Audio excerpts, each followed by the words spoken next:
아버지와 두 아들이 등장합니다. 두 번째 아들이 좀 맹랑합니다. 어느 날 아버지에게 찾아와서 요청을 합니다. 아버지가 제게 줄 재산, 나의 분깃을 미리 주면 안 되겠습니까? 라고 아버지에게 요청을 합니다. 생각해봐요. 이 친구가 좀 심심해서 이런 소리를 하는 건가? 아니면 자기 스스로 생각할 때 삶이 무의미하고 공허해서 이런 소리를 하는 건가? 아니면 좀 더 자극적인 것을 찾아서 삶의 원동력을 찾기 위해서 이런 소리를 하는 건가? 라고 질문해 볼 수 있습니다. 아버지 반응이 재미있습니다. 이런 방구하지 않습니다. 그리고 둘째 녀석에게 재산을 나누어 줍니다. 유대법에 의하자면요, 첫째 아들에게는 재산의 3분의 2를 나눠줄 수 있다고 합니다. 두 번째 아들에게는 3분의 1을 가질 수 있습니다. 분량이 어느 정도인지는 알지 못하지만 상당히 큰 양이었을 것입니다. 왜냐하면 두 번째 아들이요, 그것을 가지고 외국에 나가서 사용할 수 있을 만큼이었으니까 그 액수는 적지 않았을 것입니다. 재산도 재산이지만은 무례한 태도도 눈에 어긋납니다. 지금 아버지가 번듯이 살아계신데 나에게 줄 재산을 미리 달라, 그 얘기는 뭐 언제 돌아가십니까? 라는 그 비슷한 소리하고 똑같잖아요. 그럼에도 불구하고 아버지가 아무 말 하지 않습니다. 그리고 아들에게 재산을 나눠줍니다. 돈도 돈이고요, 무례함도 무례함이지만은 아들 걱정도 되어서 뭔가 질문할 듯한데 전혀 질문하지 않습니다. 어디를 가려고 하느냐? 왜 그러느냐? 무엇 하려고냐? 질문하지 않습니다. 그리고 그냥 아들에게 재산을 나눠주는 것을 볼 수 있습니다. 둘째 아들이 신이 났습니다. 달라고 했더니 금방 주요. 잔소리도 하지 않지요. 조건도 없지요. 지금 당장 자기 수준에 돈이 들어왔습니다. 이거야말로 우리식으로 하면 대박이 갑자기 터져버렸어요. 그래서 자기 재산을 다 현금으로 바꿔가지고 다른 나라로 갔습니다. 간 정도가 아니라 막 도망갔지. 이 지긋지긋한데 더 이상 살고 싶지 않다는 생각을 갖고 있었는지 모르지만 손살같이 다른 나라로 가버린 것을 알 수 있습니다. 그리고 그 나라에서 이게 잘 먹고 잘 살면 되는데 어떻게 인생이 그렇게 넉넉하지 않잖아요. 어떻게 하다 보니까 자기 재산을 다 날려버리고 말았습니다. 오늘 본문에 보니까 허랑방탕하게 썼다라고 그렇게 얘기해요. 나중에 형이 알고서 둘째를 표현하기를 창기와 함께 써버렸다라고 그렇게 말하고 있습니다. 그냥 자기 마음 가는 대로, 생각나는 대로 돈을 다 써버렸나 봐요. 그 정도는 아니겠지. 이 사람도 인간인데 아마도 처음에는 뭔가를 하려고 했을 것입니다. 뭔가를 의미 있는 일을 하려고 했을 것입니다. 그래서 이렇게도 해보고 저렇게도 해보는데 잘 안 되는 거야. 잘 안 되니까 술도 마시고요. 술 마시다 보니까 친구들도 어울리고요. 그러다 보니까 여자도 함께 하지 않았을까, 뭐 이런 생각도 듭니다. 이렇게 저렇게 생각하지만 과정은 잘 몰라요. 어쨌든 분명한 것은 돈을 다 날려버리고 말았습니다. 돈이 다 떨어졌는데 하필이면 그쪽 지역에 흉년이 들었습니다. 그래서 어떻게 먹고 살 길이 막연해졌어요. 다른 집에 하인으로 들어갑니다. 주인이 말해, 너 가서 돼지나 키워라. 여러분, 유대인들이 돼지에게 가까이 있는 것은 유대법에 금지하는 것이고 그 사람들에겐 치욕적인 것입니다. 그럼에도 불구하고 어떻게 할 일이 없었어. 할 수가 없었습니다. 이렇게 하지 않으면 먹고 살 길이 막막해졌어요. 돼지를 키우면 어느 정도 먹을 것이 생길 줄 알았는데 또한 그렇지도 않았습니다. 그때 당시에 돼지들이요, 주염 열매를 먹었다고 그래요. 주염 열매는 주염 나무에서 나오는 것이라고 합니다. 우리들한테는 익숙하지 않은데 근동 지방에서는 주염 나무가 아주 흔하대요. 지금도 여기서 나오는 열매를 가지고 돼지들이나 동물들을 사육한다고 합니다. 아주 흔한 거야. 돼지들이 먹는 거야. 자기가 지금 키우는 그 돼지들이 먹는 거예요. 근데 오늘 성경을 보니까 너무 먹을 것이 없어서 일을 했음에도 불구하고 그 돼지들이 먹는 주염 열매조차도 먹을 형편이 안 됐다라고 그렇게 나와 있습니다.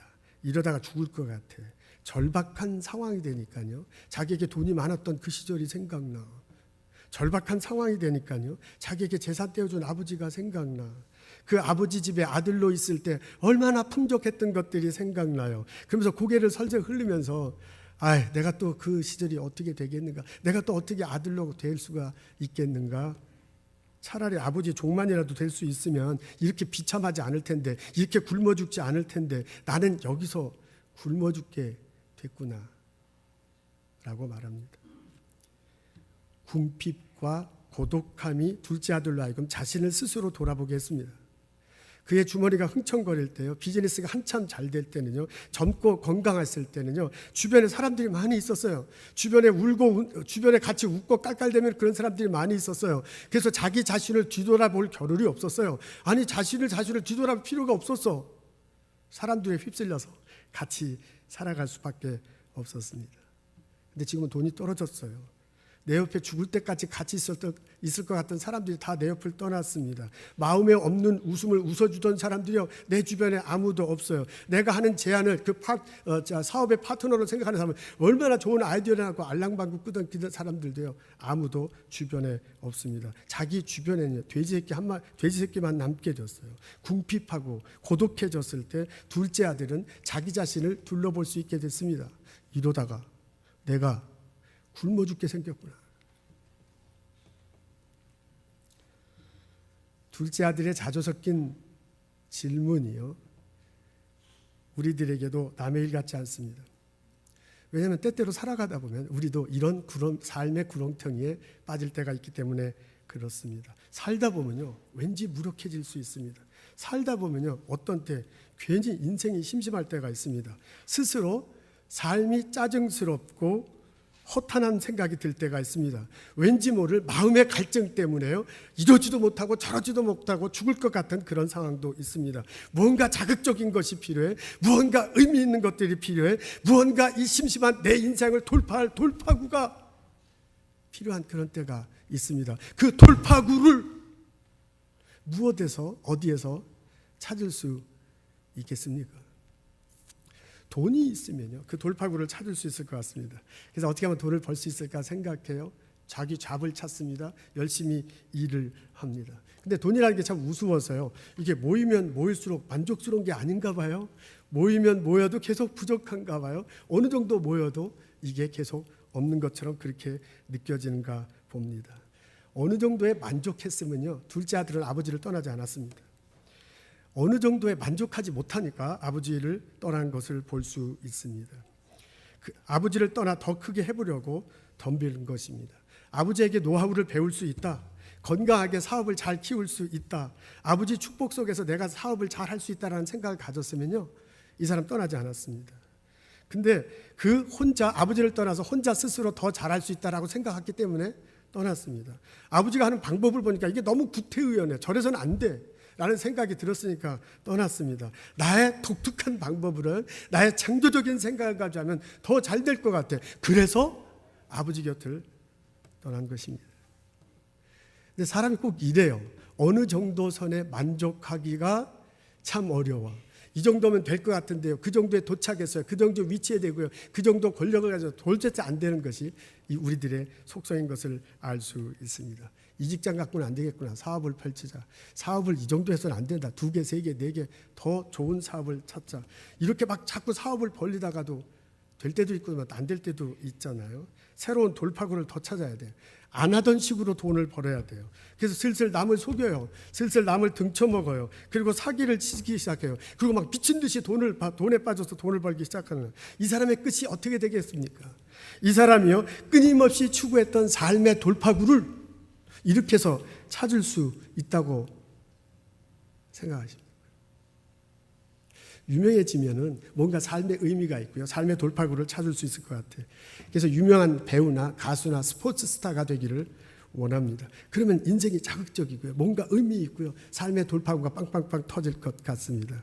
그래서 유명해지려고요, 우리는 무진장 애를 씁니다. 그래서 유명해지는 사람들 있습니다. 그래서 그 유명세 때문에 마음의 행복감을 갖는 사람도 있는 듯합니다. 근데 수많은 사람들이 유명해지고 싶어서 애쓰지만 하지 못하는 그 낙오자들이 얼마나 많습니까? 그리고 남들 보기엔 정말 그 사람은 유명한 스포츠 스타야, 이 사람은 배우야, 유명한 남들보다 갖지 못한 많은 것들을 가졌음에도 불구하고 불행한 사람들을 우리는 주변에 많이 볼 수 있습니다. 로스앤젤레스 가보면 베벌리 힐스라고 그래요. 저게 베벌리 힐스에 있는 집 중에 하나입니다. 제가 미국 온 지 얼마 안 돼서 거기 구경 갔다는 거 아닙니까? 우와, 막 이런 집도 다 있구나. 한국에서 온 지 얼마 안 됐을 때 깜짝 놀랐어요. 나를 안내하는 사람이 저 집에는 누가 살고 저 사람은 누가 살고 막 얘기하는데 유명한 배우들이고 가수들이라는데 저는 하여간 잘 모르는 사람들이었습니다. 하여간 저는 그때 가면서 와 이런 데도 사람이 사는구나. 근데 나를 안내하는 사람이 뭐라 그러냐면요, 이 동네에 사는 사람들의 70%가 알코올 중독이나 혹은 약물 중독이라고 그렇게 얘기합니다. 여러분, 스팟라이트를 받을 땐 짜릿할 것 같아요. 그죠? 그래서 레드 카페 갈 때 아주 딱 폼 잡자. 그때는 얼마나 짜릿하겠어. 근데 그 스팟라이트를 받지 않는 순간, 이것이 점점 밀려나간다는 그런 생각을 갖는 순간, 그때 갖는 고독감, 그때 갖는 허전함을 어떻게 할 수 없습니다.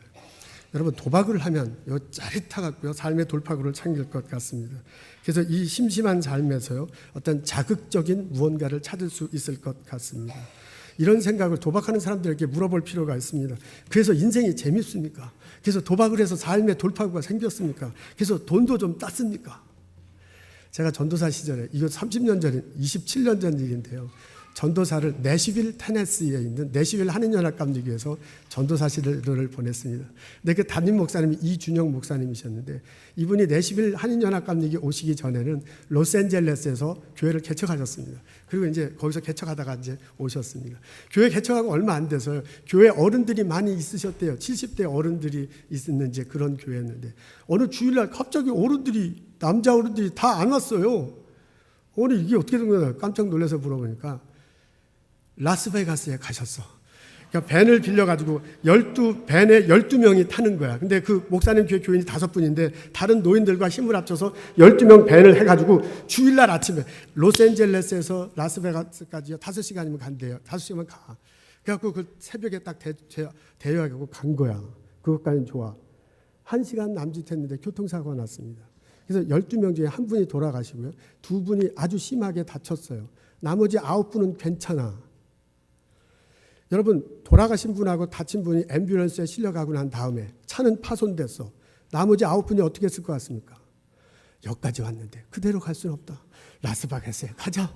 그래서 택시를 불러갖고 가갖고요. 밤새도록 이러고 다 돈 잃고선 월요일날 밤에 돌아왔다는 거 아닙니까? 참, 이거야말로 전우의 시체를 넘고 넘어야. 이거 믿거나 말거나인데 목사님이 설교 시간에 한 소리니까 이게 실제일 것입니다. 여러분, 그렇게 하면 겉으로 드러날 때도 삶의 돌파구가 생길 것 같습니까? 내 속 깊은 곳 속에서 있는 삶의 무력감과 고독감이 해소될 수 있을 것 같습니까? 둘째 아들은 삶의 돌파구가 필요했습니다. 심심함에서 벗어나고 싶었습니다. 왠지 모를 마음의 갈증을 씹고 싶었습니다. 아버지 없이 혼자 열심히 산다 보면 이런 일이 벌어질 것 같아. 그래서 자기 재산을 가지고요, 자기의 삶의 방식대로 구상했어요. 시도했어요. 돈도 있어요. 친구도 있어요. 잠시 잘 굴러가. 그러다 어느 날 보니까 모든 것이 다 날아가고 자기 혼자 돼지우리 앞에 있는 것을 알 수도 있게 된 거예요. 돼지가 먹는 음식도 제대로 먹지 못하는 그런 상황이 된 자신을 발견하게 됩니다. 그 전보다 더 깊은 삶의 회의와 영혼의 갈등과 삶의 고독 속에 빠지게 됐습니다. 그 속에서요, 이러지도 못하고 저러지도 못하고 발버둥치는 자신을 보게 됩니다. 여러분, 어떻습니까? 그 모습이, 그 사람의 영혼의 갈증이 나하고 비슷하지 않습니까?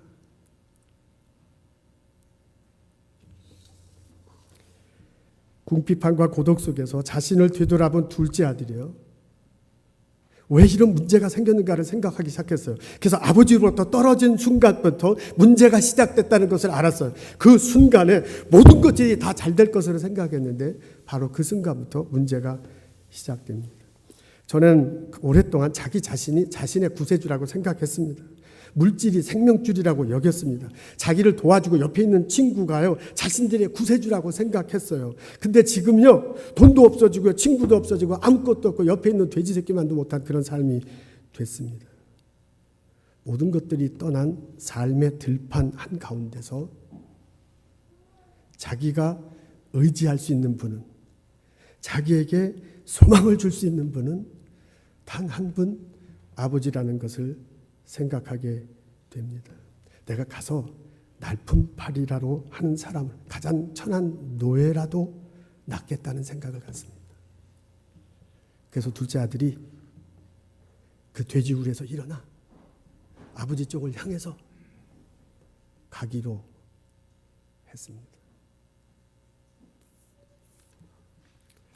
성경에 보면요, 아버지가 기다리고 있었습니다.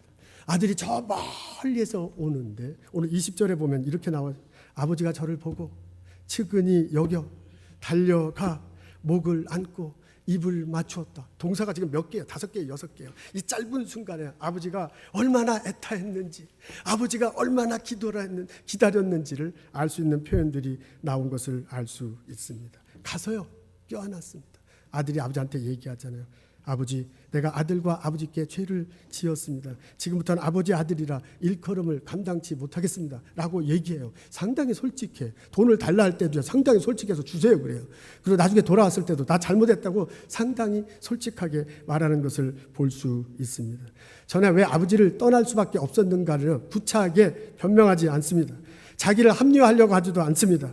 자기의 도덕적인 문제나 운명의 장난이라고 말하지도 않습니다. 그냥 아버지 앞에 가서 뭐라 하면 내가 잘못했습니다. 내가 죄를 지었습니다. 라고 솔직하게 인정하고 솔직하게 고백하는 아들을 볼 수 있습니다. 아버지가 다 받아들여요. 어디에 갔느냐고 물어보지 않습니다. 그냥 받아들입니다. 그 재산 어디 갔느냐 물어보지 않습니다. 그냥 다 받아줬습니다. 내가 뭐라고 그랬어? 너 가지 말라고 했잖아. 얘기하지 않습니다. 그냥 다 받아줬습니다. 그냥 이제부터도 돌아와서 뭐 할 건데? 라고 묻지 않습니다. 그냥 다 받아들였습니다. 아들의 모습 그대로를 받아주고 인정해주고 품어준 것을 볼 수 있습니다. 종들에게 명령하잖아요. 옷을 가지고 와라. 종들에게 말합니다. 가락지를 가지고 와라. 신발을 가지고 와라. 그리고 송아지를 잡아서 우리 잔치를 베풀도록 하자. 내가 잃었던 아들을 찾았다. 죽었다가 살아났으며 내가 잃었던 아들을 다시 얻었다라고 외칩니다. 둘째 아들이 집에 돌아와서요, 온전히 자신의 과거를 떠날 수 있었습니다. 둘째 아들이 집에 돌아와서요, 자기가 기대하던 선물을 현재 받을 수 있게 됐습니다. 둘째 아들이요, 집에 돌아와서 미래에 대한 소망을 가질 수 있게 됐습니다. 이것이 어떻게 해서 가능했느냐? 자신의 삶의 현실을 분명히 인정하고 아버지에게 돌아왔기 때문에 가능했습니다. 이것이 왜 가능하냐? 돌아온 아들을 아버지가 품어주는 용서가 있었기 때문에 가능했습니다. 돌아옴과 용서가 만나서 과거가 지워지고요, 현재가 새로 펼쳐지고 미래에 대한 소망을 가질 수 있게 됐습니다. 한 사람이 죽음의 인생에서 산 인생이 됐습니다. 한 사람이 잃었던 생명을 해서 새로운 생명을 찾게 된 것을 알 수 있습니다. 이 이야기를 내가 마음을 열고 듣노라면, 이 하나님의 말씀을 지금 예배 시간에 선포되는 이 말씀을 내 영혼을 들어서 이렇게 받는다면 하나님의 음성이 내게 들려오는 것을 들을 수 있습니다. 돈, 명예, 도박, 마음의 욕정 등을 통해서 삶의 돌파구를 찾으려고 하는 나에게 하시는 하나님의 음성을 들을 수 있습니다. 어서 내게 돌아오거라. 지금 내가 죄의 깊은 수렁에 빠져 있지는 않습니까? 지금 내가 깊은 영혼의 고독감 속에서 헤매고 있지는 않습니까? 지금 내가요, 삶의 의미를 찾지 못해서 이렇게 저렇게 방황하고 있지는 않습니까? 그 모습 그대로 하나님께, 아버지께 돌아가는 것이 중요합니다. 하나님이 자신의 모든 죄를 용서해 주실 것입니다. 우리에게 새 옷을 입혀 주실 것입니다. 우리에게 가락지를 끼워주고요, 새 신발을 신겨 주실 것입니다. 그리고 우리를 위해서 잔치를 베풀어 주실 것입니다. 죽음과 같아 사는 삶이 변해서 새로운 살만한 삶으로 열어 주실 것입니다. 길 잃어 방황하는 나에게 어떤 길로 가야 될지 환히 보여주게 될 것입니다. 내가 하나님 안에서 누군가, 내가 하나님 안에서 어디로 가야 할지를 알려주실 것입니다. 하나님이 내게 하시는 음성이 들리십니까? 어서 내게로 오거라. 존 뉴턴은 1700년도에 영국에 살았던 사람입니다. 아버지가 뱃사람이었대요. 그래서 그 아버지 따라서 청소년기를 보냅니다.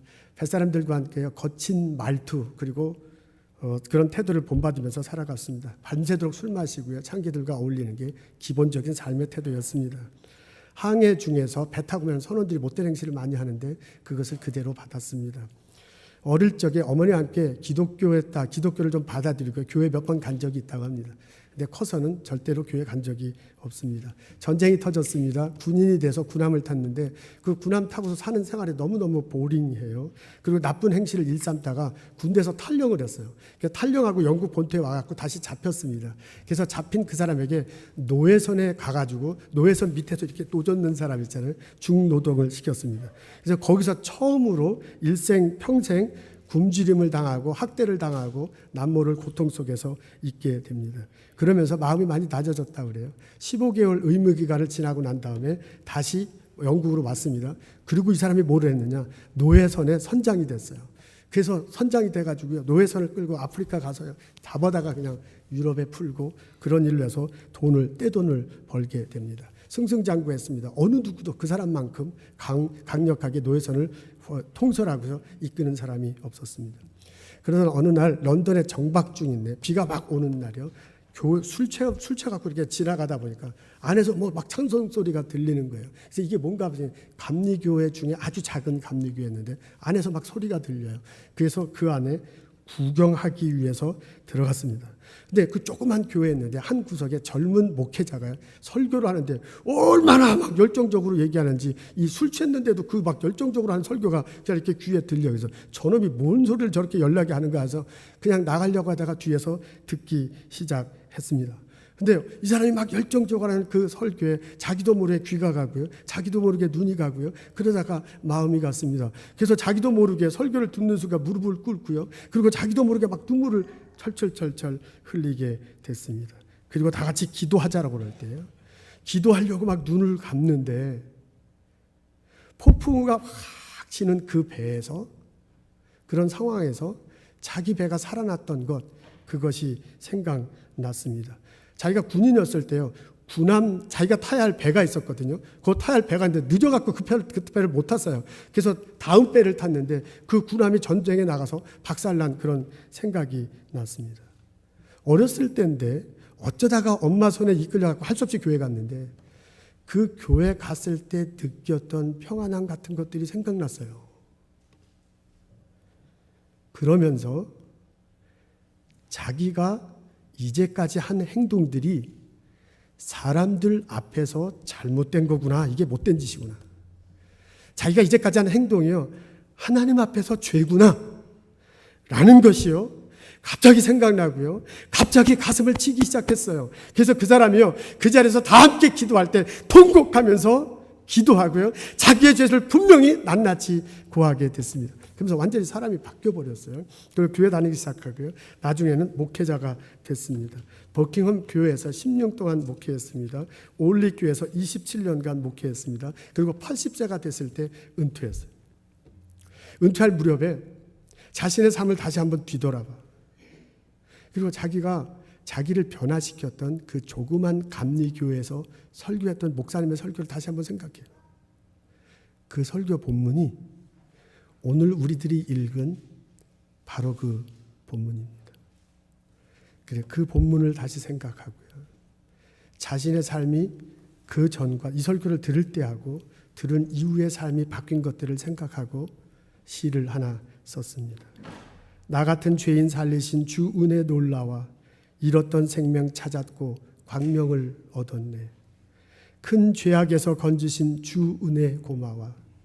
나 처음 믿은 그 시간 귀하고 귀하다. 여러분, 끝없는 갈증에서 우리를 벗어나게 할 수 있는 것이 있습니다. 깊은 수렁에서 우리를 건져낼 수 있는 것이 있습니다. 여러분, 부패인 고독감에서 우리를 끌어낼 수 있는 것이 있습니다. 하나님의 용서와 사랑을 가슴 깊이, 영혼 깊이 체험하는 것, 바로 그것입니다. 지금 나의 삶의 자리에 나의 모습을 분명히 인정하고요. 그것이 사람들 앞에서 잘못된 것이다. 그것이 하나님 앞에서 죄라는 것을 분명히 인정하고요. 하나님 앞에 나가서 토할 때, 하나님 앞에 나가서 구할 때, 때때로는 아버지처럼 나를 억세게 해요. 그 하나님이 때때로 어머니처럼 나를 포근하게 해요. 나 자신의 그 모습을 받아들여주고, 나 자신의 그 모습을 인정해주고, 나를 용서해주시고, 나를 사랑해주시는 것을 체험할 수 있습니다. 내가 그분 안에서 내 영혼의 평안함을 얻고요. 내 영혼이 평안하기에 내 삶이 건강하고, 내 삶이 건강하기에 나의 삶 속에서 축복이 일어날 수 있습니다. 여러분, 하나님께서 나에게 말씀하세요. 어서 내게로 돌아오거라.